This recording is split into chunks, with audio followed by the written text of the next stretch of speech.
For the longest time, everyone has been wondering what could have been if our boy Ash Ketchum, the protagonist of the Pokémon anime, was to travel to the region of Orre, between the regions of Hoenn and Johto, where the events of Pokémon Colosseum and Pokémon XD Gale of Darkness would take place. This is the what if that I want to explore today after the 20th anniversary of the region becoming international. Greetings trainers, KuroBlitz here, and welcome back to another video. Today I have a great project for you. This is Pokemon Penumbra, a what if scenario one shot of what could have been if Ash went to the Orre region. What adventures would he entail? Make sure to stay tuned and subscribe for more episodes. Let's get started.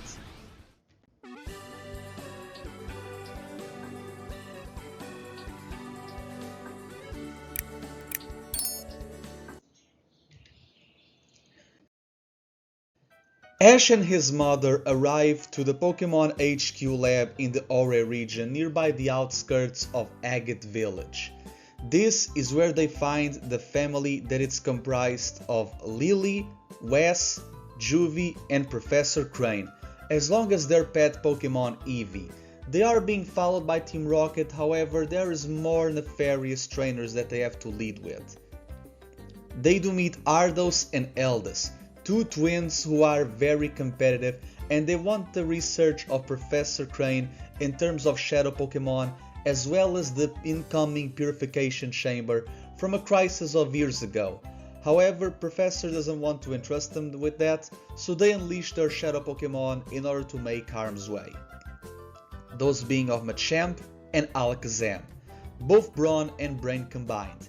Ash decides to align with Wes to try to deal with the crisis, and they do it, but without the need for another trainer to interfere, and that is of Wes, a former Snagger. Wes does help Michael and Ash in order to deal with this crisis, and they do make sure that Ardos and Eldis do not get the research in terms of purifying Pokemon so that they can go to their shadowy needs.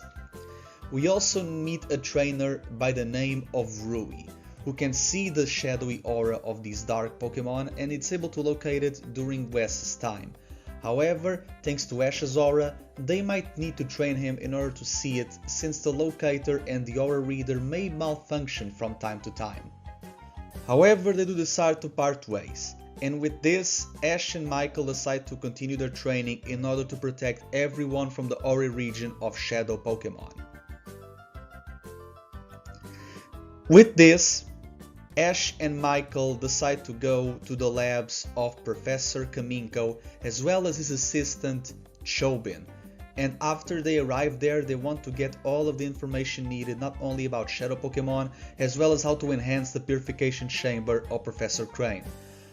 But they are met by one of the higher ranks of an organization by the name of Cypher. This is Commander Axel. He's there to make sure that Chobin and Kaminko do not relinquish the information to Ash and Michael, and for that he steals the information by force by showing his army of Shadow Pokemon. The three Hoenn starters, Aggron, Exploud, and the very powerful Dusknoir. These are extremely powerful Pokemon to which Ash and Michael have no idea how to deal with it yet, and with all of this information they do decide to flee. During this, we do see Officer Jenny coming to the help, and she makes sure that Professor Kaminko as well as Chobin are going to get protection from the police during the time being, and they will not be corrupted like how they were years ago.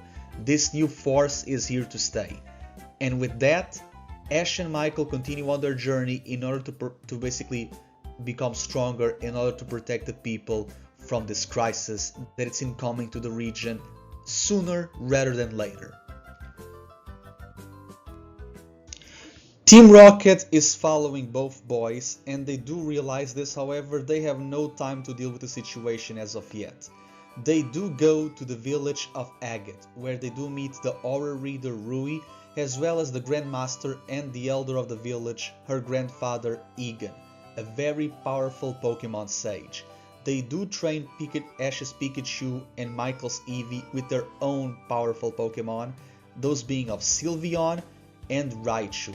This is a very contentious battle, however both trainers are able to learn how to enhance their Pokemon skills and power, and even Ash, with the help of Rui, he's also able to enhance his aura capabilities in order to locate Shadow Pokemon with the power of his own sight alone. With this, they do meet Officer Jenny, and she explains how the situation is getting dire and dire as minutes goes by, and she redirects them to another corner of the region where the help of the boys is now needed. They have total control and they have all total permission and licenses from the police to do as they please in order to actually stop Team Cypher. But before that, we do see something in the Relic Forest, and this is where Wes is seen, and Michael is very surprised on how Wes is trying to deal with Celebi. But it seems like this is not Wes at all. Celebi goes into a shadow transformation, a dark aura is emerging from the Onion Fairy Pokemon, and the Miracle is basically being constructed all of these vines around the city and trying to destroy it. Michael is conflicted on why would Wes do something like this, but it's then revealed that it's not Wes at all. This is Fine, a member of Cypher, a very powerful people of the skies. As Celebi is now being controlled during the Shadow Crisis, no Pokemon can be purified for the time being, as this Pokemon was the key for it. And with that, Michael does challenge Fine to a battle, and they do it on a casual 1v1. Those being of Shadow Clamperl against Michael's Cloyster. The battle is head on and it's very toe to toe, however Fine decides to cheat, sending out another Pokemon for a 2v1 match, that being of Hypnontop. However, Michael decides to counter this and sends out his own Pokemon, that being of Execute. It seems like both Pokemon of Michael are not only evolutions from stones, but also dual type, and they are taking massive advantage of the situation, trying to freeze it on top on the spot and landing psychic attacks in order to counter it. These Pokemon of Fine are now defeated, however Celebi is still in a crisis and it's still a Shadow Pokemon. But this is where Team Rocket comes to the fray, wanting to not only help Michael, but also to defeat Team Cypher. They do help with purification of Celebi, because of Professor Namba's research on Pokerus that he had restored from Professor Oak, so they were able to unsensitize the virus and basically get a cure that is not temporarily but really remedied. We do get something akin to a cure for Shadow Pokemon that's not purification, but it does the job during a slightly bit. With that, Fine does flee, and Michael thanks Team Rocket for the job well done. It seems like our villains are now heroes for the time being. Both Michael and Ash decide to regroup and they go to Mount Battle. In Mount Battle, they do see the entrance being occupied by a lot of trainers. And from these trainers they do see three faces trying to basically gatekeep the entrance to the actual facility. And they can only get access if they battle more trainers. And so they do, by the names of Leaf and Brandon, two powerful ones from the regions of Kanto and Hoenn. And they send out their Pokemon to battle Pikachu and Eevee, those being of Vileplume as well as Aggron. And with this, the battle keeps on raging on, as the penumbra continues to get darker and darker. It seems like Vander, the executive of the Battle Mountain and the reception of the facility, decides to cancel this match, as there is something much dire going on. And this is what it seems. Mr. Battleless, the head of the Mount Battle facility, is now being hostage by one of the admins of Team Cypher, that being the Keem. The Keem not only has a Camerupt to his name, but also a Shadow Entei, who is battling Wes's Shiny Manectric and Tyranitar, two very powerful Pokemon. It seems like the Keem is defeated and Entei is purified and it's able to go free. But Wes cannot apprehend the Keem for the time being, but is able to save Mr. Battleless. This is getting extremely dire. In the top of the volcano, both Ash and Michael meet with Wes, and they decide to acquiesce the situation and basically report to the higher authorities in the region of Orre. And with that, they do just such. As Team Rocket is following suit, so it seems, both Ash with Michael and Wes, they go to Fennec City to inform the three highest authority figures in the region of Orre's capital, that being Justy, the Prestige gym leader, Trest, the newest mayor after the scandal with Mr. Escade, and Duking, the mayor of the town of Pyrite. These 6 trainers decide to discuss all of this information when it comes to Shadow Pokemon and how Orre should be protected. Everyone having their own perspective and their own regime in terms of acting solo like Wes or having cooperations like Ash and Michael. But this discussion is halted by the visit of someone very nefarious. That being Nascar, one of the higher members of Team Cypher. He explains how their plan will not work and that the shadows will prevail. They will strive. There is no flaw to their plan. And they decide to battle this man head on. With this, Duking sends out Croconaw, Tress sends out Quilava, and Justy sends out Bayleaf to attack the man. The Johto starters don't push anything against attacking a human who's as nefarious as Nascar. Ash and the others decide to help by sending out Eevee, Pikachu, and Sad Slash. Nascar just laughs at the situation and he sends out his Xatu, a shadow one nonetheless, in order to protect, fly away from any damage, and land everyone with a powerful future sight attack. No one was a match for this person. He completely vanquished everybody on a 6v1, an unofficial nonetheless. And he decides that his plan will continue to re-emerge and they have no chance of winning. Cypher shall prevail. Ash is very worried. He's never seen a villainous group hack this accordingly, so strategic, so plenty throughout the region. Normally just go on scarces like Team Rocket and the others. Trest does tell Ash that he should go and to not make affairs of Kanto to the region of Orre, but Ash decides that he wants to help. He decides that he wants to train. He wants to help both Michael, Wes, and everybody of Orre to deal with this crisis.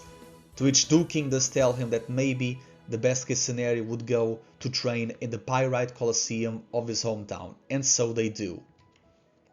But before that, we do see Officer Jenny, who's trying to take court of Nascar and trying to chase Tail after him, trying to prevent this crisis as soon as possible and making sure that every civilian is safe from these hooligans of Team Cypher.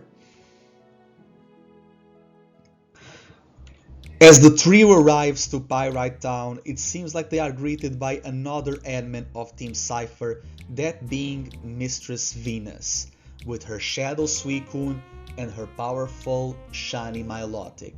She does battle Michael as well as Eevee and Delcatty, while Ash and Wes are in the vicinity watching everything display, because it seems like the Cypher admin wants to fight things fairly. She does burn Eevee with the powerful Scald attack. While Ash and Wes are distracted by seeing Michael's battle against Team Cypher, it seems like 2 members of the organization are trying to make their best to send signals to the headquarters of the organization and also trying to ambush them, those being of Gorrigan and Snattle, 2 powerful mechanics and scientists from the organization. However, it seems like Team Rocket is chasing them, and our heroes are able to defeat these 2 villains to the point where Ash and Wes are not even getting hands of them. And with that, the journey towards Pyrite Town still continues on. As they do get under the facilities of Pyrite Town, they do meet someone by the name of Mirror B, another member of Cypher, and his 2 trustworthy friends, those being of Trudley and Foley, the underlings of the situation. Mirror B has a powerful shadowy electrode, to which his members have a Luxio and a Flaffy. So Ash and the others decide to have a showdown of electric type Pokemon, and with that, Wes sends out his trustworthy Manectric as Michael sends out his powerful Heliolisk. This is a great fight, however, it's just distracting Ash and the others from other manners, that being infiltrating the Under, a city that is below the depths of Pyrite Town. As they do approach the Under, they do see a Cypher peon by the name of Scrub. He's holding two kids hostage from the kids network, those being of Silva and Purr, with his shiny Magmortar, ready to shoot the cannon and harm the kids, even being paralyzed by Pikachu's static. However, Pikachu is also burned from their flame body, reminiscing Ash from the fight he had with Paul in Lake Acuity. However, after being able to defeat the powerful Magmortar, it seems like Scrub has nothing to do when it comes to harming Silva as well as Purr. And this is where Team Rocket comes to the fray in order to save Ash and give them great passage to the city of the Under, which is right below the Pyrite Colosseum. Scrub is able to go away. Ash thanks Team Rocket, and they even give him a full restore to heal of Pikachu's burns. It seems like this is going to be a great character arc for our righteous evil doers. In the Under, we do see while Ash was battling Scrub, both Wes and Michael are now battling Lovrina, one of the scientists of the research and department of Cypher, as well as a peon and her younger brother by the name of Naps. They do decide to battle, and with that, we see Lovrina's Pokemon of Luvdisc, Mawile, and Farfetch, and Naps' Pokemon of Alomomola, Sableye, and Shuckle. And with this, we do see the reveal of also Wes's and Michael's Pokemon. From Michael's end, Pokemon that evolve with evolutionary stones of Executor, Cloyster, and Delcatty. And from Wes's end, Pokemon that inhabit the deserts of the region of Orre, those being Tyranitar, Manectric, and Fearow. This is a very powerful match between two snaggers and two scientists. Who is going to get the victory this time around? We don't know, because the crisis is going under and under and under. In the subway systems of the illegal activity city, we do see Ash battling against scientist Ein.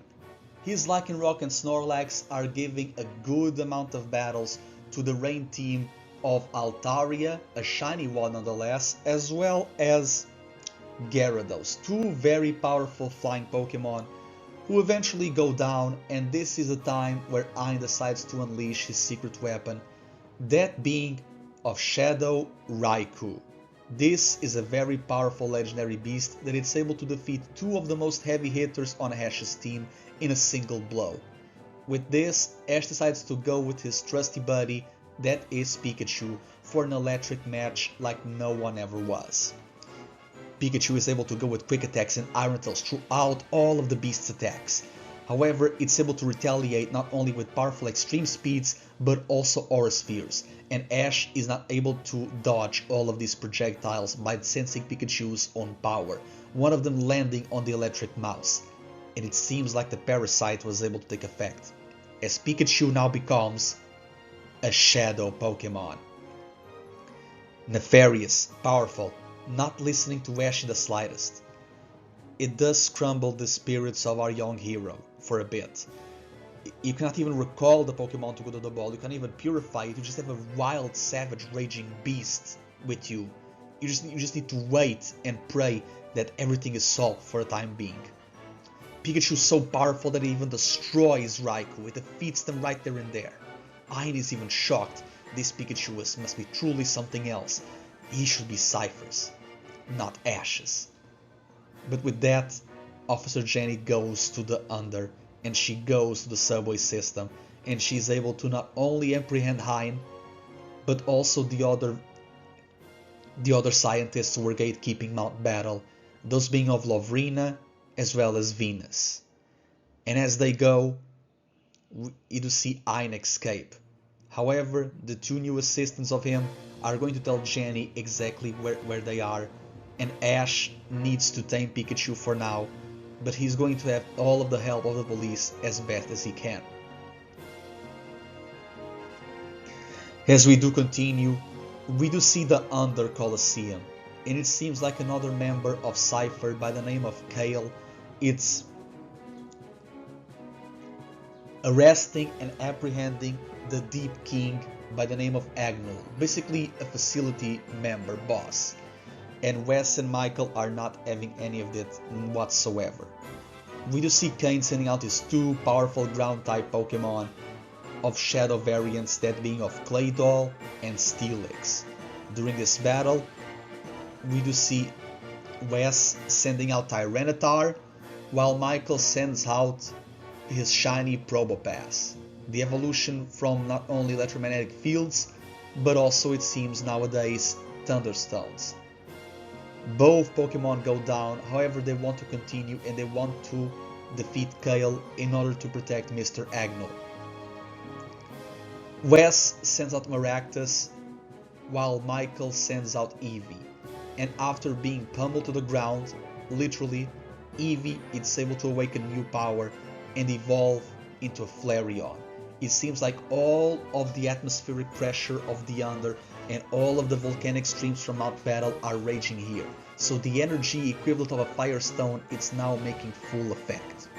And with that, they are able to defeat Kyle's powerful Pokemon, and they are going to be able to, save the Deep King Agnol as well. Because Team Rocket decides to join the fray, and they are able to help our heroes just like how they did before, in the shadows and also in the forefront with the likes of Ash. But Kale escapes. But the Deep King is very grateful to our heroes and is going to help in the crisis once more. We do go to a very rare Pokespot that is neither in the desert or in the oasis, but yes, the rock in the caverns. Ash reunites with Wes. Wes is very concerned about Pikachu being a shadow Pokemon, however, if it's still able to learn and to listen and to use moves, that's all that matters, as he sends out Sandslash, so their two rodents are going to battle not only Mirror Bee, but his apprentice and disciple Miracle Bee, with Sudowoodo and Mr. Mime. Michael arrives to the fray once more, and then Nascor shows up. He asks Mirror Bee what he's doing, that he should evacuate as quickly as possible. Team Rocket also shows up, and see they sneak on the information and they want to see who should they trust and who should they not in all of this operation, and to keep tabs on familiar faces. But this is where the King shows up. After the battle he had with Wes, he is now turned to the good side, and he wants to make sure to apprehend Nascor and everyone else from Cypher. Even Wes is surprised at this. However, both Nascor and Mirror Bee escape, leaving Miracle Bee with their Pokemon and the King with the task of wanting to apprehend Cypher.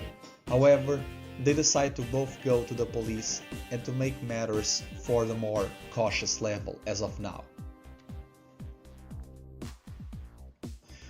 Trying to gather data, Wes does take Ash and Michael to the former headquarters of Team Snagdom, where he once belonged to, in the Echo Canyon. And this is where he meets his former colleagues by the name of Joaquin, Biden and Agraf. These powerful grunts of Team Snagdom don't want anything to do with the Shadow Crisis that they allegedly helped with. However, they didn't know, it was just business, and they want no business at all with Wes being here. So these powerful grunts are going to have to be battled. So with this, Ash sends out his Pikachu, because it seems like purification for our shadow Pokemon happens the more they fight, the more they are exposed to the light. And it's being helped unironically by a Fearow belonging to Wes and to, Michael's Cloyster, trying to bring out of that shell. And they're going to fight 3 dark type Pokemon, those being of, Joaquin's Houndoom, Biden's Murkrow, and Agraf's Sneasel. They do lose in this fight, however, and Wes is able to get more information about what was Snag'em really doing with Team Cypher, and for Team Cypher for that matter. They do recall their Pokemon and they want to explain more about the situation. And with this, Ash's Pikachu is, for the time being, purified from his shadow state. Officer Jenny does show up and she apprehends the three goons, as the journey of our heroes is to continue as it is. Team Rocket is still chasing our heroes, and they do decide to chase Wes as they see them being the less childish of the group. Wes goes to Outskirts Stand, where he meets another member of Cypher by the name of Willy, asking him what he's doing there, and he says that he's not doing anything wrong. He's not even robbing anyone anymore. However, the fluke is undiscovered since Wes sees the powerful Zook exiting with a bunch of Pokemons and other curative items from the Outskirts Stand, so they decide to have a battle.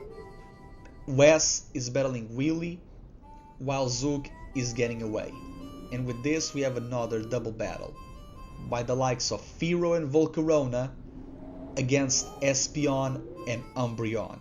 This is leaving Wes shocked. These were his Pokemon. This is why Wes has not helped with the Shadow Crisis for 5 years at this point. He didn't want to lose anyone ever again, especially his partners, like he once did to their former ones. Now he lives in the desert, as a counter bandit, trying to redeem for the life that he once had. But now, seeing Espeon and Umbreon not only capable of fighting, but also happy and unshadowfied by Willy, it does give a lot of this trainer to question himself. However, the battle does continue, as the dark and nefarious Umbreon is battling against Fearow, who also has some shady tactics, and the powerful sons of Volcarona and Espeon are still going toe to toe.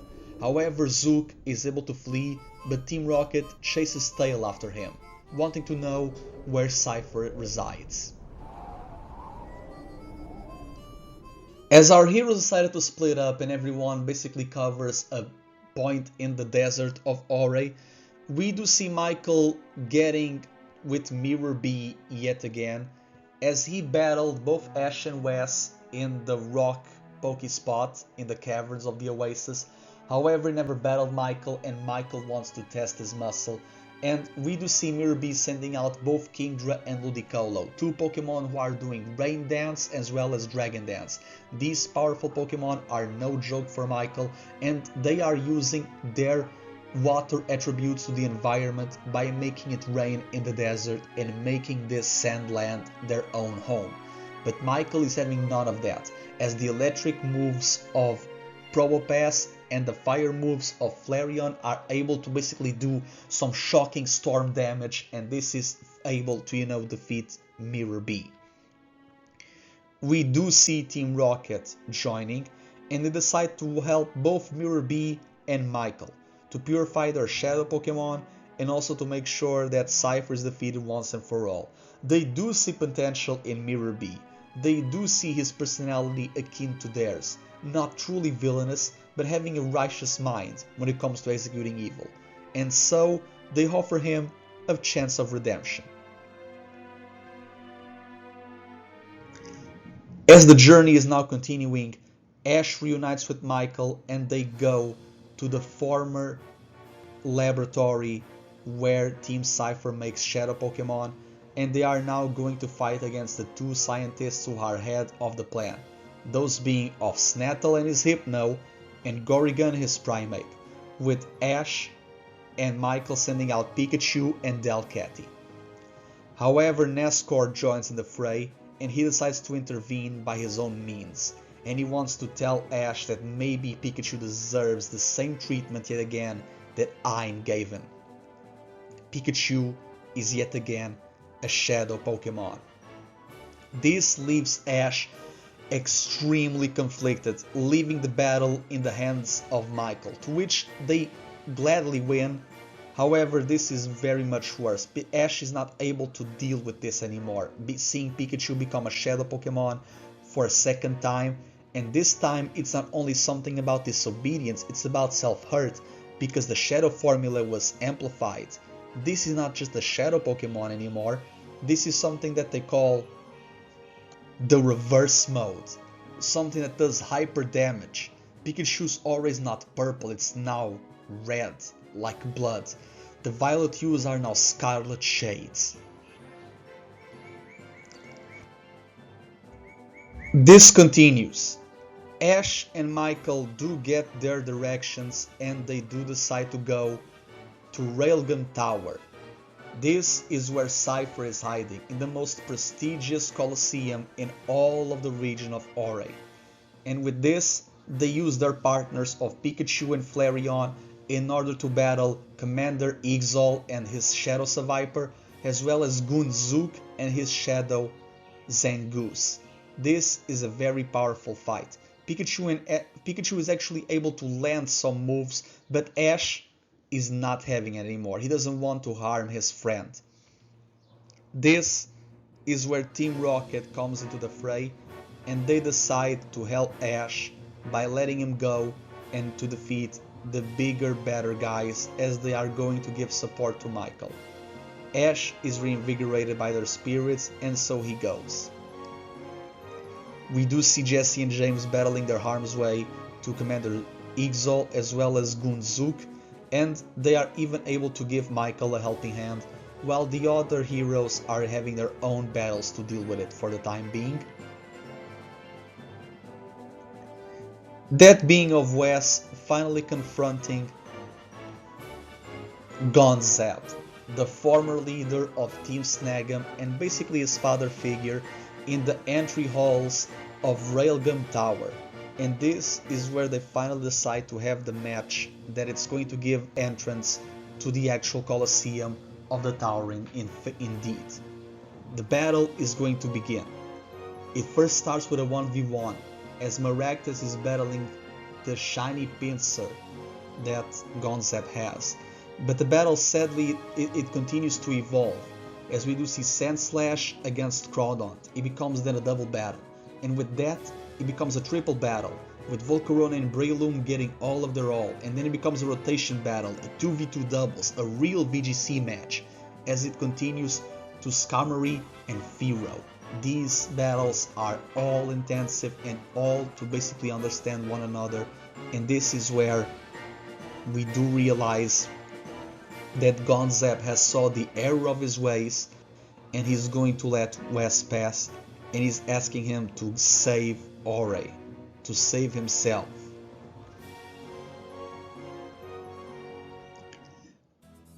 Wes in Railgun Tower encounters Nascore yet again. However, it seems like the leader of Cypher is not really the leader of Cypher. We do see Evis, the actual leader of Cypher, and Evis is going to basically battle Wes, and he's going to save everything that he has up to his display. Wes is sending out his Pokemon for a triple battle, those being of Manectric, Fearow and Tyranitar, while Evis tells Nascore to be his bodyguard once more, and so he is, by sending out Shedinja, Salamence and Slowking. However, the battle is going on a screeching halt as Ash arrives to protect Wes, and with that Evis decides to interfere with his own Pokemon of Ninjask, Metagross and Slacking. These are very powerful combinations. The two pseudo-legendaries of Hoenn in Salamence and Metagross, it's a very deadly combo, as well as the bugs of Shedinja and Ninjask. Very fast and very bulky. And with Slowking using Skill Swap on a Truant Slacking, now that is a menace, but Ash is prepared for this. He's going to join in the fray with Pikachu, Swallow and Crocodile. This is a very intense match, and all of the Pokemon are going to be extremely exhausted. However, Pikachu is able to cure himself from the reverse hyper state. He's no longer a Shadow Pokemon after being exposed to a lot of them all at once, able to expel all of this energy. And with that, we do see Ash and Wes finally defeat Team Cypher once for all, as Nascor and Evas are then defeated. However, it seems like the job is not done as of yet. They do have another research facility to go, and there they do meet the Hexagon brothers, basically the Power Rangers of Team Cypher, and all of them are basically using Dittos, but their Dittos are more enhanced than what they could probably feel like. Their Dittos are able to transform into the World Coronation Series team that Ash had used in Pokemon Journeys. Both him with Michael and Wes by his side are basically have to defeat Pokemon that he owns. And with Team Rocket as a support, who better to defeat the Twerp's partners? They do continue their journey to the region of Orre, and they go to the Oasis Pokespot, where Michael does see his sister Jovi. However, it seems like Jovi is being apprehended by two other members of Cypher, two runaways, by the name of Firma and Reed. Mirror B shows up and tells them to stop it, but they said that they are not going to listen to a stupid deserter. Ash and Wes are there, and they are going to give Michael all of their moral support as he can in order to save his sister. However, it doesn't seem like the situation is going to be easy, as Firma and Reed are going to send out shadow Pokemon of the water type, those being Octillery and Mantine, as well as Quagsire and Lantern. But Michael is more than prepared by sending out Fire, Water, Leaf, and Sun, with Flareon, Cloyster, Executor, and Heliolisk. These powerful diverse Pokemon are able to defeat the runaways from Mirror B, and their Pokemon are defeated, and Mirror B is able to apprehend them and to make ends meet, going to Officer Jenny explaining their affairs, to the point where Jenny is very impressed by him and she wants to give him a new job permission. Team Rocket is even very happy with him, as they remind him the days that they helped Looker from the International Police. All of the Pokemon are being recalled from Michael's end, and with that, Jenny arrives, basically arresting these two criminals, and Jovi is finally safe. Michael's sister is safe, and that is what matters the most for now. It seems like the Shadow Crisis is now on a hold. No Cypher, no Snagnum, no Shadow, no Runaways, no Delinquents. Everything is fine. Ash and Michael are pleased with this situation, and they go to Gatian Port to celebrate not only by the beach, but also by the restaurants. They do see a giant plaza in the Oceanic View City, and with that, they decide to have a match. For good sakes, to basically test themselves. Not only is Jovi watching Michael battle and rooting for him, but so is Wes and Rui for Ash himself. It seems like the battle between mentor and apprentice is finally beginning. This is going to be a full battle, a 6v6, between Ash and Michael. Their first Pokemon are the grass types of Livani and Executor, as their second Pokemon are the ground type of Donphan and the Rock Steel Shiny Probopass, and the battle then later on evolves by having the spherical Ice Glalie and the equally spherical Ice type of Cloyster. It seems like both Ash and Michael are having tons of fun with this match as the battle continues on to the 4th round, as we do see the normal type Flying Staraptor and the normal type Land Dweller of Delcatty, and then we do see Infernape against Heliolisk, fire versus electricity, a very powerful combination. Then it's then reversed in the final battle with Pikachu battling against Flareon. Ash is very excited by using this team, and so is Michael by using his. This was a very fair fight and the practice that both of our heroes truly needed. However, it seems like no sunshine can brighten the Orre region for eternity, as our heroes do get a call to go to City Dark Isle, as there is one more boss to defeat. the twins that they never arrested in the first place, of Ardos and Eldis. We do see in the entry of City Dark Isle Michael and Wes coming to the fray, and they do see these bastards. However, they want to use their fire Pokemon of Flareon and Volcarona, but they want to deal more damage with a more powerful Flare. That being of Galarian Moltres. This is a very powerful Pokemon. However, the real inhabitor of Citadar Island, it's going to show up really soon. They want to deal with this Galarian Moltres, but they can't, because both Chovy and Rui are being apprehended. Normal Moltres shows up, and he wants for this imposter, for this faker to go away, giving a helping hand to both Michael and Wes, helping the Snaggers for the time being, while Ash is dealing with much more repercussions.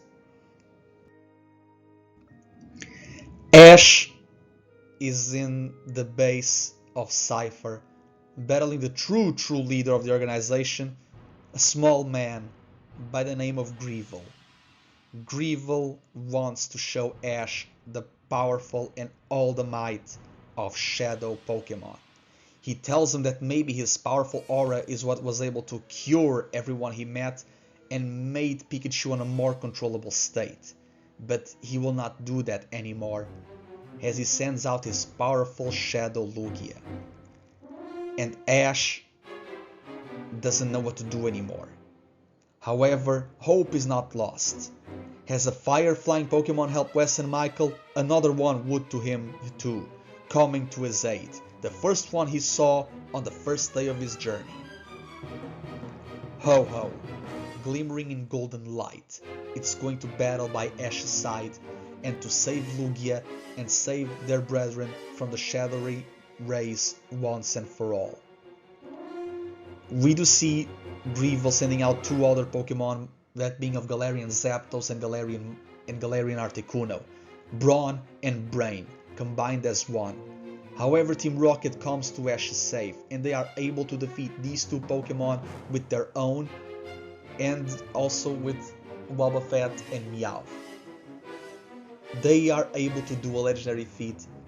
However, as Ho-Ho is battling Lugia, all of this chaos is able to take Team Rocket down as well. Ash is infuriated. How come his stalkers are able to help him and then being easily defeated afterwards? He doesn't want for this to get by. Ash activates his aura and enhances Ho-Ho's powers, and also calls in for one of his offsprings, that being Suicune. Suicune does show up and he wants to help Ho-Oh in the best way possible, and with that, as crystal clear, Ash's Pikachu is also able to join into the fray. Lugia then expands in size, not being able to control all of their shadow power. It seems like abilities such as Shadow Rush and Shadow Sky and Shadow Blitz are all enhancing this Pokemon into going a psychic overload. Ash's Pikachu approximates Lugia and it's able to do damage while Ho-Oh is taking coverage for both Ash and everyone in the island. Pikachu is able to glow in an intense blue light, being powered by Ash's aura, a similar powerful ability akin to the bond phenomenon that he had with Greninja. Pikachu is now on a full blue mode. If anything, this is the opposite of a shadow Pokemon. This is a light Pokemon, as Pikachu is able to summon powerful thunders, landing massively on Lugia. This is an extremely excruciating powerful attack, paralyzing the giant Shadow Bird and then making him go down. Greevil is defeated by the hands of Ash and the bonds that he had with his Pokemon and everything that he once stood for when it comes to being a Pokemon master. Both of his friends show up, and so does Officer Jenny, to apprehend this evildoer, and it seems like finally, once and for all, with no more rodeos and cowboys and all of that things of the desert, Orre is safe. And with this, both Ash and Wes decide to go to the ancient relic of the region, where old battles between kings and duelists and all of that, they took place. A city where former wielders of the fauna of Pokemon of Orre were able to test their strength. That being the Orre Colosseum. And this is where Ash and Wes, rivals, friends, comrades, are going to have their 6v6 too. They do have a flying match between their Fearow and Noivern. The second battle is between two powerful fire Pokemon with Volcarona and Torkoal. The third match continues as Maractus is giving a lot of damage to Torterra, but it's also receiving a lot more back. This is a very excruciating fight, and it seems like Wes, after a long while and after all of his journey, it's finally relaxing and being able to having fun. The battle continues as the powerful Tyranitar is now battling the gigantic Melmetal. We do see Muk against Manectric in a very powerful fight, and with that it ends between the two rodents of Sandslash and Pikachu. With this team, I was trying to use Pokemon that are basically underdogs in order to show Wes what Ash can even do to a new team that he built with Pokemon that he barely utilized or had no idea how to contribute. But this does make the region of Orre and the events of this, Colosseum what if, being able to have Ash stand in the light and being able to trust others and to trust himself into new training methodologies. Everyone returns to the Pokemon HQ lab and everyone is fine, everyone is happy. Ash finally reunites with his mom, and so does Michael with everyone in his family, and Wes with his love partner. It seems like she has a surprise for him, as both Espeon and Umbreon do return to Wes, and it seems like the adventures of our Orre heroes have finally come to a close. Trainers, this has been an amazing journey and an amazing story that I decided to create. I always wanted to imagine what could have been if Ash had gone to the Orre region. And this is why I decided to make this slideshow compilation of 84 episodes, because the Indigo League had 82 and the first part of Best Wishes at 86, so I decided to basically do a middle point, and I feel like this was very innovative and also very creative. Let me know what you guys think in the comments down below. Let me know if you want to see more of these what if scenarios, what other regions would you like to see Ash go, how to abort. Let's start the conversation, shall we? Thank you for all the support. You can continue on doing so by leaving a like, sharing the video, subscribing to the channel. Without further ado, thank you so much, trainers. KuroBlitz out.